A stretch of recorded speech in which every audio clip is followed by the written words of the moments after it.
Hello, all, and welcome to Rooted in Wisdom Academy. And my name is Jenny Cates. I would love to invite you all to our weekly astrology forecast update at this moment from September 7th to September 13th.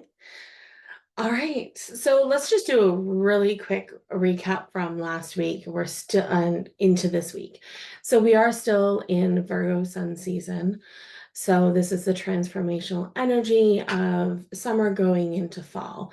So you can finally, start to feel the brisk, wind of the fall coming in, and it's just transforming the time to when we're going to be hibernating soon.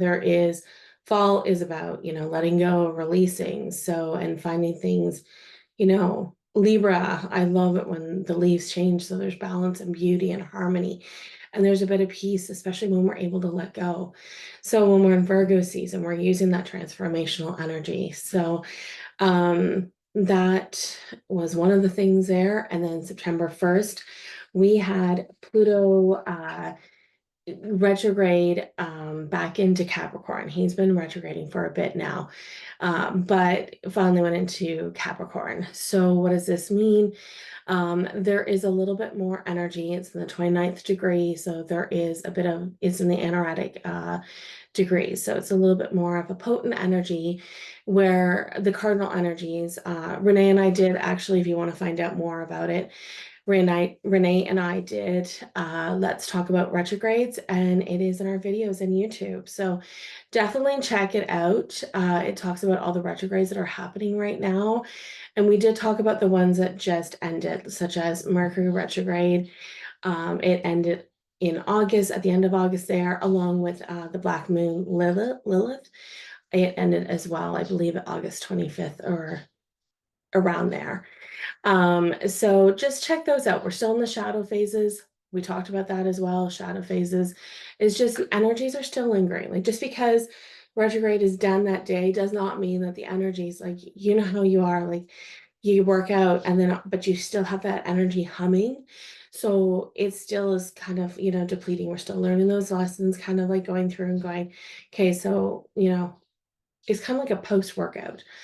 And we're just looking at things and just, getting our minds ready and our, getting that rest and that focus again. So, yeah. So going from there, and then we also had Uranus is retrograding as well, along with Sedna. So definitely check out that video. It has so much more of those ones in there. So it's a good one to check out. We had on September 2nd, we had the new moon in Virgo happening. So it's a double Virgo with the sun season in Virgo right now. And then the moon, being new moon in Virgo as well. New beginnings, right? The new moon is about beginnings, it's the dark moon. So it's a moon of where we start to look and where we need to go. So this one was about routines, changing things up, especially, with the transformational energies of going in from summer to fall, a season of letting go and releasing, and how you can be of service to yourself and others. Excuse me. So yeah, it also opened up the portal for eclipse season. So this is a potent energy, transformational energy, and we will feel that with the lunar eclipse coming up on September 17th. So that's one to check out there as well. We also did have Mars in Cancer happen on September 4th. So Mars in Cancer, Mars is all about the fight sign, right? It rules Aries, and it wants to initiate things and get things going. It doesn't like to be slow. It wants to get, keep moving. And when it's in Cancer, Moon rules Cancer. The energy is not quite what it's used to, right? It is in fall, being that it does not like to be in that sign. But you know what? You get to work with it however you like. It's your energy, you get to alchemize it. It is transiting in your chart, doesn't stay forever. Some people are lucky like I am and have a Mars in Cancer. But you work with those, and those are the lessons that you work with, right? And to make yourself better. They're not mistakes, they happen, and we go forward with it. So, Yeah, so that's a quick recap there. Now being September 7th, we have Mercury in Leo. He is squaring Uranus in Taurus. Uranus being in retrograde at the moment and Mercury having just come out. There's still some energies that, definitely the unexpected. And when Mercury's in Leo, there's a little bit of a feisty, fiery, drive there. So you may feel that you're a little bit all over the place, with that unexpected energy from Uranus. Although Taurus wants you to slow down, but it definitely will be a little bit zingy, and try to let yourself just go with the flow and don't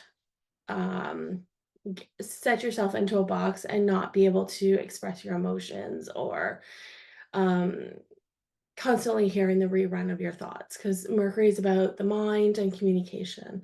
So just, allow the things come out, maybe in your passions and your strengths, because Leo is about strengths and passions. Sun rules Leo. Moon enters Scorpio. So this is a time, just Moon will, it doesn't mind that transformational energy. So maybe this is a time that you bring in new, fresh ideas, and work on different things that you've been wanting to work on. With summertime being close to being over, the kids are back at school, like I think everywhere now.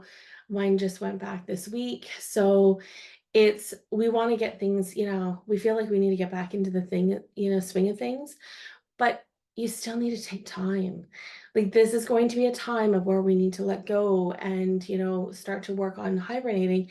So just remember, you're allowed to give yourself that permission if you need to, to allow yourself to open up to other options. So on September 8th, we have Sun in Virgo, and it has opposition Saturn in Pisces. Saturn is about discipline and organization structures. He's a god of karma. So he rules Capricorn. It's all about, the organization of, whether it may be your business, or it'll be, your life at home, depending on where it is in your chart. And when Pisces, it's in Pisces, it doesn't really want, Pisces doesn't like to have boundaries. Let's just face it. So it's good for Saturn to be in Pisces, because it gives that energy of Pisces to actually have to work with boundaries. Now, Sun in Virgo, it's like, oh, come on, like you need to get those boundaries set. So you're kind of like, let's tug of war here, right? Like opposition, it's all about tug of war. So let's see what goes on. But yeah, just kind of remember, slow down, bring yourself into the present moment, whatever works for you, get yourself grounded, get out there in the trails. Leaves around here are starting to change. I'm in Canada and Ontario, and we're starting to get some change in the leaves and here in southern Ontario. So it's getting to be really pretty again. So yeah, just take that time and go with the flow. September 9th, Mercury enters Virgo. Mercury rules Virgo. So he, is back, even though this is a feminine sign and Mercury is masculine, he is back in his home base. Mercury also rules Gemini as well. But there's a full cycle that's just happened, right? So you've had the ending, and now you're doing the beginning. So there's a lot of that transformational energy really happening in the skies right now. So if you're feeling a lot of shifts, this is why. So with it being back in Virgo, you're gonna look at all the details going on, whether you are looking at writing a book or working on yourself. Maybe you need to pick up journaling. Renee would totally tell you, like, you want, to be of service to yourself, look at getting, your journal going. That is always a great way to, open up your mind and, express yourself to the fullest.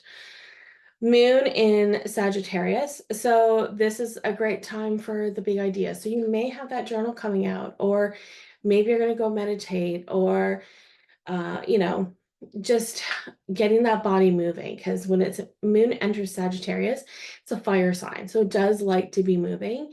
Mercury as well likes to be moving as well. So getting that energy going and feeling yourself, that movement will help with the creative energy and your intuition as well to, to keep it up.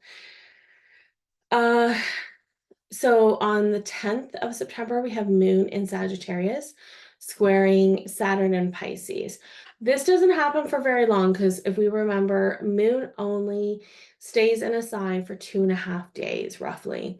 So this is just a pretty quick little interlude with these guys, but you may feel a little bit heavy at times, finding that you need a little bit of a break, and some breathing room. Maybe some meditation might help, yoga, out for a walk, just getting that space that you need yourself. You then have Mercury in Virgo sextiling Mars in Cancer. So this is a little bit more flow. So you might feel more of the energies coming forward with ideas and create, just thinking of different plans that you can be doing.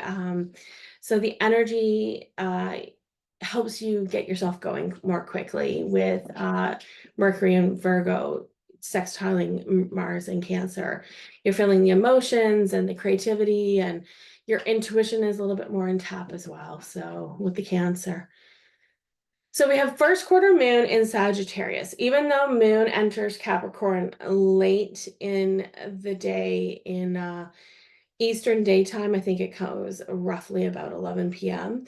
So Pacific and mountain daytime, you will probably have moon entering Capricorn the next day on the 12th.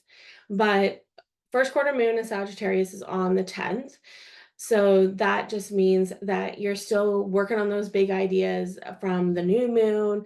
Your seed's starting to develop, like you've been watering it, giving it, nurturing it, and starting to work your way. So the ideas that you've been working on are, you want to start to have them come to life. So work on that nurturing of who you are, your emotions, just having if you need to read a book, or you need to work on your course, or intuition, like whether meditation, journaling, doing something mindful, that is what you want to do to nurture your intuition, your ideas, your plans, getting that going. So moon being in Capricorn, once again, it is about looking at the long-term plans. You're going to tweak them a little bit here and there, especially with the moon being where it is. And just, making sure you're on the right path and aligning yourself in that right direction. So, September 12th, Sun is in Virgo, squaring Jupiter and Gemini. So just take it a little bit slower. The energies might be a little bit, with Jupiter and Gemini, is expansive energy, and having Gemini with the twins, it just may feel a little bit more fluttery. So just allow yourself, listen to your inner self, to where you need to be going. And if it happens to be a little bit lazier, it may be.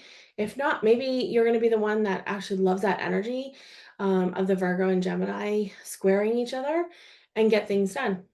Everybody's different and responds differently because everybody's chart's so different. Moon in Capricorn trine Uranus in Taurus. So this is going to be September 13th. So this is a time where you can be independent and willing to venture outside of your comfort zone and see how this, would help you. Capricorns are the mountain goats, so they like to climb. And being Uranus, it's shake up planet, right? It's the rebel. And being in Taurus, well, it's the bull. So you're kind of going to go charge headed on, even though Taurus does like to keep things nice and slow and steady. Like, have you ever seen a bull out in the grass grazing? Like, it's like, let's take our time, right? So just work on your stuff at the pace that you need to, but this is a great time for you to be independent and, shake things up and, get those ideas and get outside of the box.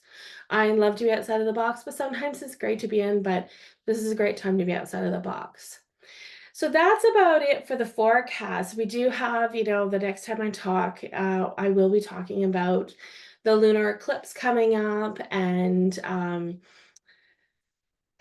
So it will be in Pisces. So yeah, we'll be talking about that. Don't forget to check out that Let's Talk About Retrogrades video that both Renee and I did. We will be doing more like that. If you want to see some different ones, definitely ask us. We have Renee's course for intuition coming out, I believe, next week. And then we also have the astrology course that we have, and it's about balancing yourself with the elements and both in your chart and transiting, because you know how that it's, you just never know, like the transits, and your life is always moving and evolving. So it's good to know how to balance with those elements. And then also working with the big three. So the sun, moon, and ascendant. So yeah, so check those out. If you need any help, definitely get a hold of us. We have our YouTube that you're seeing this on, along with our Facebook and Instagram. We will be going live on Instagram a few times. So yeah, we'll be having some workshops and sacred sharing circles. So definitely check us out. And thank you so much for listening. And we will see you again next week. Have a great week, though. Take care.